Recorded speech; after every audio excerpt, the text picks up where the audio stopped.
sa mga nagtatanong po ng memorandum tungkol dun sa ating temporary plate o improvised plate, mga kaibigan.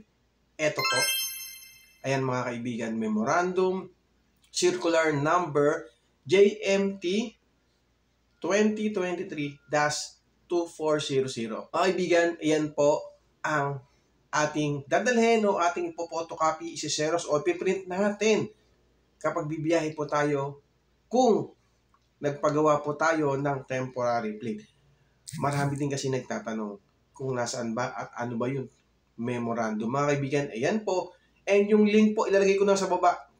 Or, pwede nyo po i-search yan, yung nasa screen na yan, sa Google o sa Facebook. Lalabas na po yan, mga kaibigan natin at mga kasama natin yan.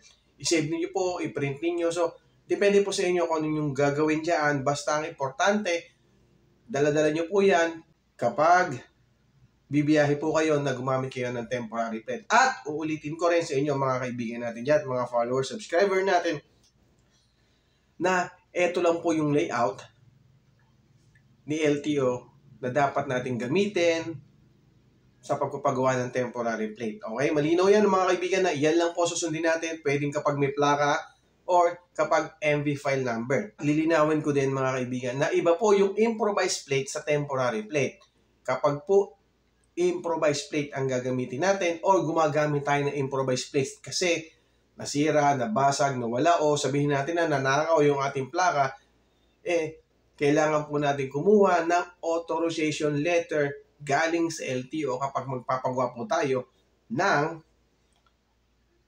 improvised plate. Okay yan mga kaibigan, nililinaw ko lang yan na magkaiba po ang temporary plate at ang improvised plate.